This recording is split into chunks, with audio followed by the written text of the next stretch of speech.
우리가 알고 있는 건 전부 거짓말이었습니다. 거대한 석상을 세우느라 숲을 모조리 베어버리고 결국 굶주림과 전쟁 속에서 스스로 무너진 문명.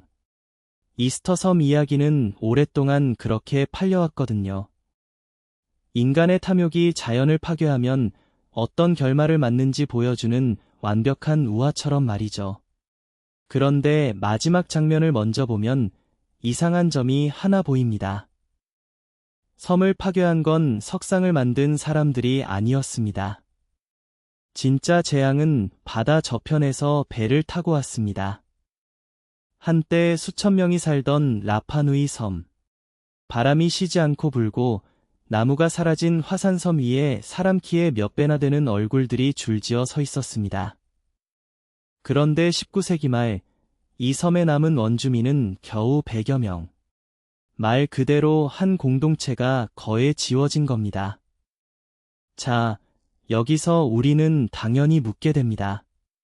대체 무슨 일이 있었던 걸까요? 이 사람들은 자기 조상의 얼굴을 산에서 깎아 바닷가까지 끌고 와 세웠고, 그 찬란한 작업의 끝에는 폐허와 침묵만 남았을까요? 하지만 조심해야 합니다. 이 이야기는 우리가 익숙하게 들어온 문명의 자살 이야기가 아닐 수 있거든요. 숲은 사라졌습니다. 갈등도 있었습니다. 석상은 넘어졌고 신앙도 흔들렸습니다. 그런데 그것만으로는 설명되지 않는 결정적인 반전이 있습니다. 라파누이 사람들은 멸망한 게 아니라 멸망당한 것에 가까웠다는 겁니다. 오늘은 그 거대한 얼굴들 뒤에 숨겨진 질문으로 들어가 보겠습니다. 석상을 만든 사람들은 정말 스스로 무너졌을까요? 아니면 우리가 기억하는 역사 자체가 누군가에게 편리한 방식으로 조각된 또 하나의 석상이었던 걸까요? 배경과 맥락. 태평양 한가운데 칠레 본토에서 서쪽으로 약 3,700km 떨어진 섬이 하나 있습니다. 현지 이름은 라파누이, 우리가 흔히 부르는 이름은 이스터 섬이죠. 1722년 4월 5일, 네덜란드 탐험가 야코프 로에벤이 부활절 일요일에 이 섬을 발견했다고 기록하면서 유럽인들은 이곳을 이스터 섬이라고 부르기 시작합니다. 그런데 로에벤이 본 건 거대한 석상들만이 아니었어요. 나무가 거의 없는 섬, 서로 경계하는 사람들, 그리고 이미 오래전에 무언가 큰 균형이 무너진 듯한 풍경이었습니다. 하지만 이야기는 훨씬 전으로 거슬러 올라갑니다. 대략 1200년 전후 폴리네시아 항해자들이 카누를 타고 이외딴 섬에 도착합니다. 라파누이 전승에는 호투마투아라는 시조왕의 이름이 남아있거든요. 그는 히바라는 고향을 떠나 새로운 땅을 찾아왔고 그 땅이 바로 라파누이라는 거죠. 이 사람들은 처음부터 절망 속에 살던 사람들이 아니었습니다. 오히려 놀라울 만큼 조직적이고 창의적인 사회를 만들었습니다. 화산암을 다루고 농경지를 만들고 해안에 제단을 세우고 조상을 기리는 거대한 얼굴들을 세웠습니다. 바로 모아이입니다. 모아이 대부분은 섬 동쪽의 라노, 라라쿠 화산 채석장에서 만들어졌습니다. 이곳의 응외암은 비교적 부드러워 조각하기 좋았고 사람들은 돌산에서 몸통과 얼굴을 깎아낸 뒤 수킬로미터 떨어진 해안의 아후, 그러니까 제단까지 옮겼습니다. 대표적인 곳이 아후 통가리키입니다. 오늘날 복원된 15기의 모아이가 바다를 등지고 서 있는 그 장소 말이죠. 그런데 여기서 첫 번째 질문이 생깁니다. 인구가 많아야 몇천에서 만여 명 정도였을 이 섬 사람들이 이렇게 거대한 석상에 사회적 에너지를 쏟아부었을까요? 모아이는 단순한 장식물이 아니었습니다. 그것은 조상의 얼굴이자 권력의 표시였고 부족의 명예였습니다. 해안을 바라보는 게 아니라 마을을 향해 서 있는 이유도 여기에 있습니다. 조상이 후손을 지켜본다는 상징인 거죠. 그러니 더 큰 모아이를 세운다는 건 더 강한 조상, 더 강한 혈통, 더 강한 권위를 보여주는 일이었습니다. 문제는 바로 그 경쟁이었습니다. 섬의 시족들은 서로 더 크고 무거운 모아이를 만들기 시작했고, 그 과정에서 나무와 밧줄, 노동력, 식량이 필요했습니다. 이 사람들은 왜 멈추지 못했을까요? 아마도 멈추는 순간 자기 집단의 권위가 무너진다고 느꼈을 겁니다. 첫 번째 에피소드는 라노 라라쿠에 남아 있습니다. 그곳에는 완성되지 못한 모아이들이 아직도 산비탈에 박혀 있습니다. 어떤 것은 얼굴만 드러나 있고 어떤 것은 거의 다 깎였지만 옮겨지지 못했습니다. 가장 큰 미완성 모아이는 길이가 약 20m가 넘고 무게는 200톤에 가까웠을 것으로 추정됩니다. 완성했다 해도 과연 옮길 수 있었을까요? 이 장면은 마치 시간이 갑자기 멈춘 것처럼 보입니다. 조각하던 사람들이 어느 날 도구를 내려놓고 돌아오지 않은 것처럼요. 전통적인 설명은 이렇습니다. 숲이 사라지고 자원이 줄고 더 이상 석상을 운반할 힘도 식량도 남지 않았다는 겁니다. 실제로 라파누이에는 한때 거대한 야자나무 숲이 있었습니다. 꽃가루 분석을 보면 섬은 처음부터 황량한 바위섬이 아니었습니다. 하지만 시간이 지나며 숲은 사라졌고 큰 배를 만들 목재도 토양을 붙잡아줄 뿌리도 줄어들었습니다. 나무가 사라지면 흙은 바람과 비에 씻겨 내려가고 농사는 더 어려워집니다. 그러면 식량이 줄고 부족 간 긴장이 커집니다. 여기까지만 들으면 이야기는 단순합니다. 사람들이 욕심 때문에 자연을 파괴했고 결국 스스로 무너졌다. 그런데 라파누이 이야기는 그렇게 간단하지 않습니다. 여기서 목소리를 조금 올려야 합니다. 반전은 이 사람들이 완전히 어리석게 망한 사회가 아니었다는 겁니다. 두 번째 에피소드는 1774년 한국 탐험가 제임스 쿡의 방문에서 보입니다. 쿡은 라파누이에 도착했을 때 섬 주민들이 가난하고 힘겨워 보인다고 기록했지만 동시에 그들이 농사를 짓고 닭을 기르고 돌을 이용해 토양을 보호하는 방식을 알고 있었다는 점도 확인됩니다. 라파누이 사람들은 돌을 밭에 깔아 수분을 붙잡고 바람을 줄이고 토양 온도를 조절했습니다. 이른바 암석 멀칭 같은 방식이죠. 그러니까 숲이 줄어든 뒤에도 그들은 버티는 기술을 만들어냈던 겁니다. 이 사람들은 왜 이런 선택을 했을까요? 섬을 떠날 수 없었기 때문입니다. 라파누이는 너무 외딴 곳이었고 큰 배를 만들 나무도 부족해졌습니다. 남은 선택지는 하나였습니다. 이 땅에서 어떻게든 살아남는 것. 그리고 또 하나의 충격적인 변화가 옵니다. 17세기에서 18세기 사이 모아이를 세우던 시대가 끝나고 많은 석상들이 넘어집니다. 이것을 후리 모아이, 모아이 전복의 시대로 부르기도 합니다. 시족 간 갈등, 권위 체계의 붕괴, 조상 숭배의 약화가 겹쳤을 가능성이 큽니다. 사람들은 더 이상 석상을 세워 질서를 유지할 수 없었습니다. 대신 새로운 종교적 경쟁이 등장합니다. 오롱고 절벽마을에서 벌어진 버드맨, 즉 탕가타 마누 의식입니다. 전사들은 절벽 아래 바다로 내려가 모투 누이 섬까지 헤엄쳐갔고 그곳에서 검은제 비갈매기의 처다를 가져오는 사람이 자기 집단의 권위를 얻었습니다. 돌의 시대가 끝나고 알 하나가 권력을 결정하는 시대가 된 겁니다.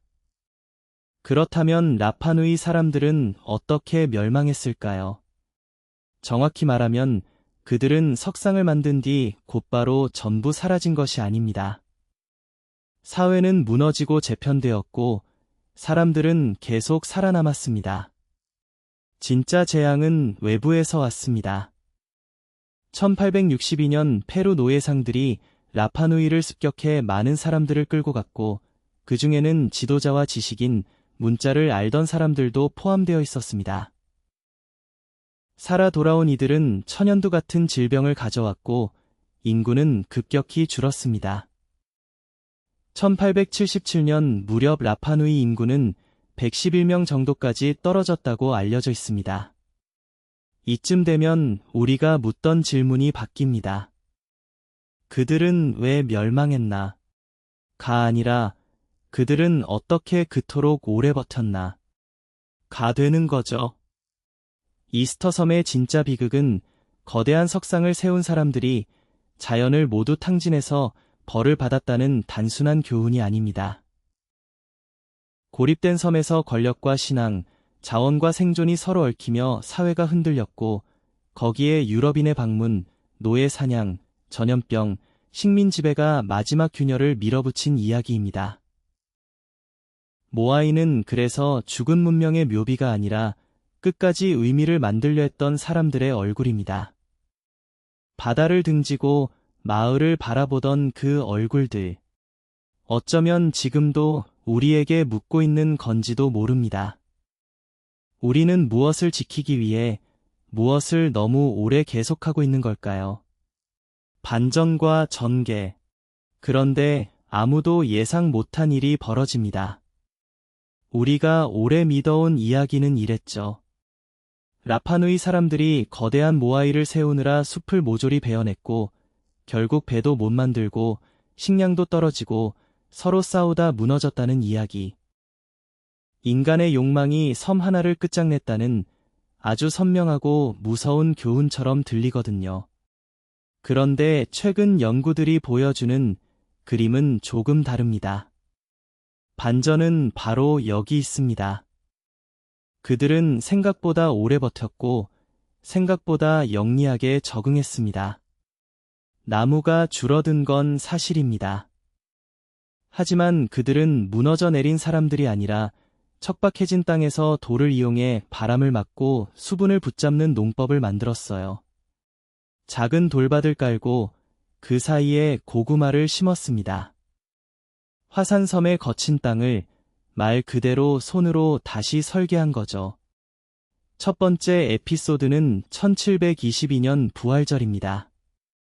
네덜란드 탐험가 야코프 로에벤의 배가 섬에 도착합니다. 유럽인들은 해안에 늘어선 거대한 석상들을 보고 놀랍니다. 이 작은 섬의 사람들이 어떻게 이런 걸 만들었을까? 그런데 더 중요한 장면은 따로 있었어요. 섬에는 사람들이 살고 있었습니다. 굶어 죽어가는 폐허의 생존자들이 아니라 밭을 일구고 유래를 치르고 사회를 유지하던 사람들이요.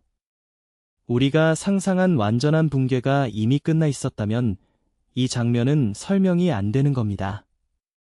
하지만 두 번째 에피소드에서 분위기가 갑자기 달라집니다.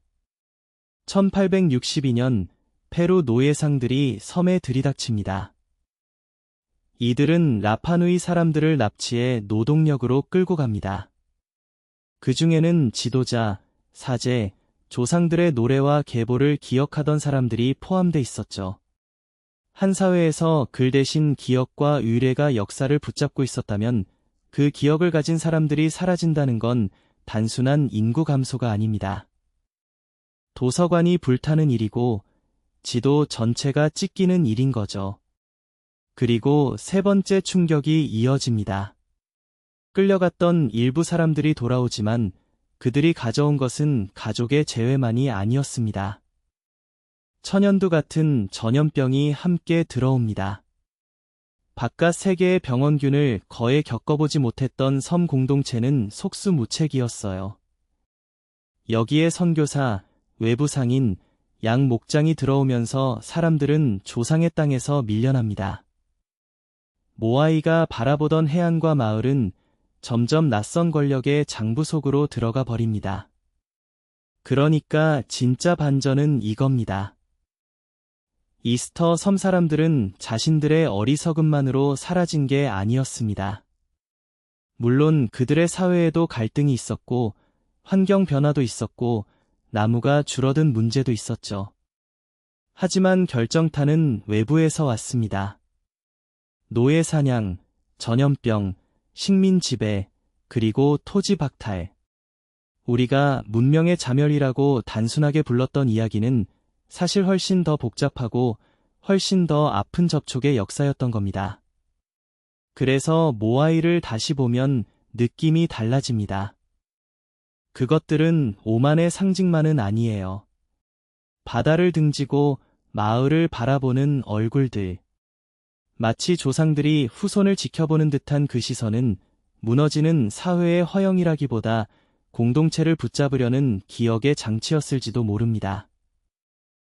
거대한 돌을 움직인 사람들은 세계를 망친 사람들이 아니라 고립된 섬에서 끝까지 살아보려고 했던 사람들이었던 거죠.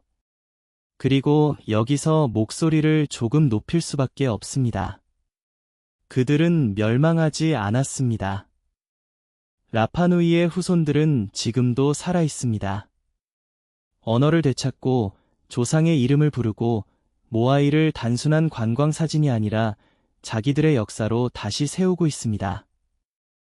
우리가 물어야 할 질문도 그래서 바뀝니다.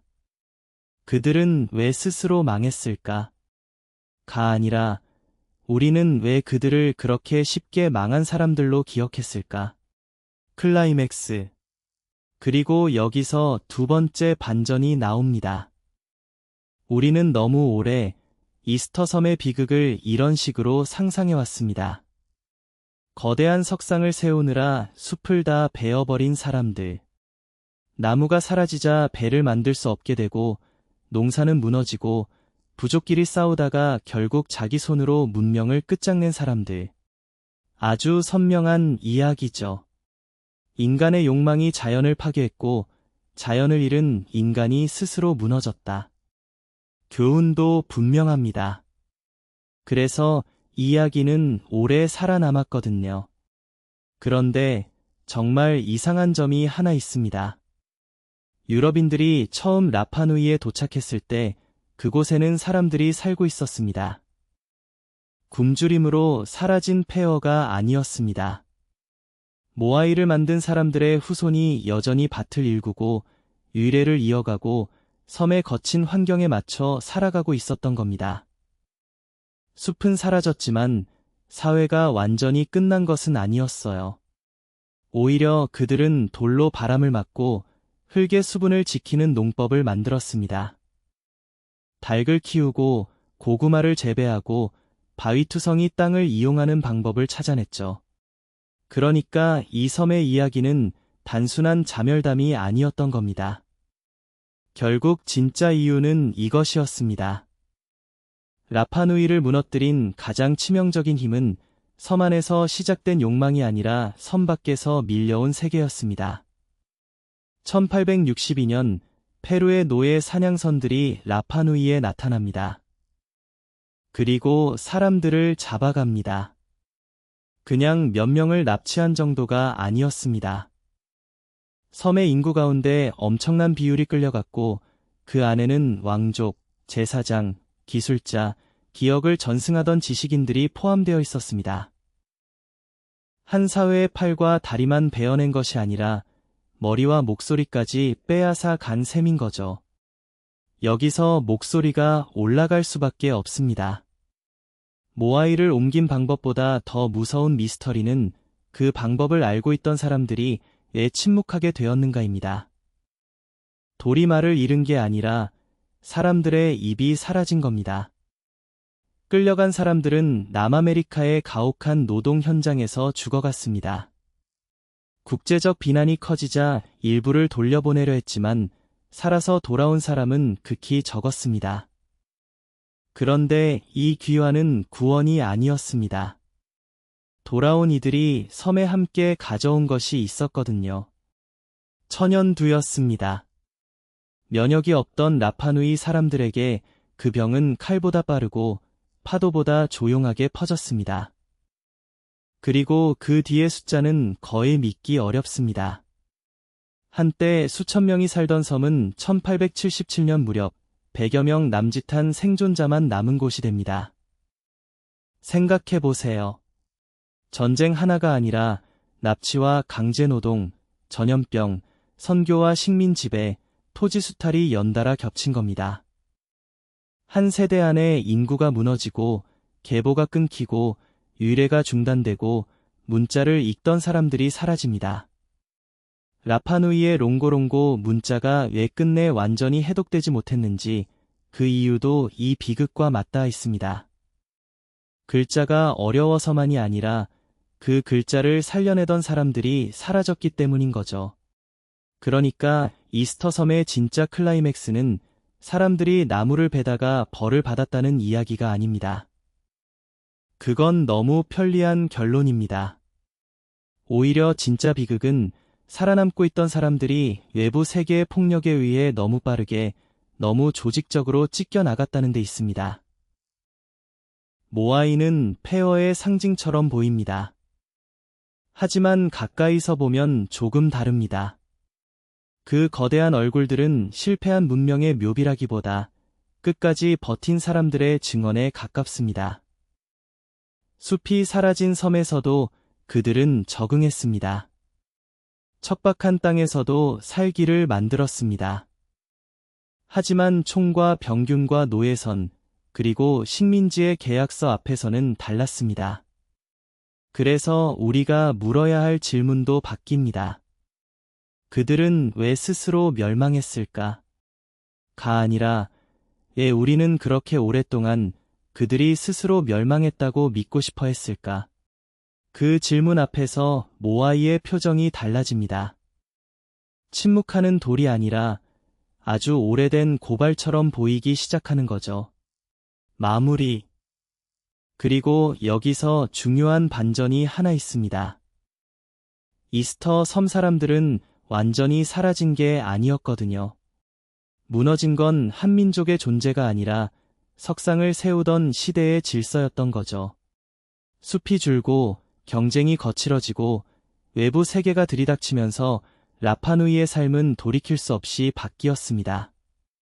그런데 이야기가 지금 우리에게 불편한 이유는 그들이 어리석어서 멸망했다는 단순한 교훈으로 끝나지 않기 때문입니다. 자원을 쓰는 방식, 이기를 해석하는 방식, 그리고 무너지고 있다는 신호를 얼마나 늦게 알아차리는가. 이 질문은 사실 우리 쪽을 향하고 있는 거죠. 거대한 모아이들은 말없이 바다를 등지고 서 있지만 어쩌면 그 침묵이 가장 큰 경고일지도 모릅니다. 다음 편에서는 사라진 고대 도시, 모헨조다로의 죽음과 핵폭발설의 진실을 파헤쳐 보겠습니다. 댓글로 여러분은 이스터 섬의 진짜 비극이 숲의 붕괴였다고 보시나요? 아니면 외부 세계와의 접촉이었다고 보시나요? 보이 페달 역사 미스터리 시리즈가 마음에 드셨다면 구독으로 다음 이야기도 함께 해주세요. 브리테니커 https://www 브리테니커 스미소니언 매거진 https://www 스미소니언 매그 내셔널 지어그래픽 https://www 내셔널 지어그래픽 설명란에는 참고자료와 이어지는 롱폼 링크를 정리해두겠습니다. 사건의 배경을 더 깊게 보고 싶다면 설명란 자료를 함께 확인해주세요. 구독해두시면 다음 편을 이어서 보실 수 있습니다.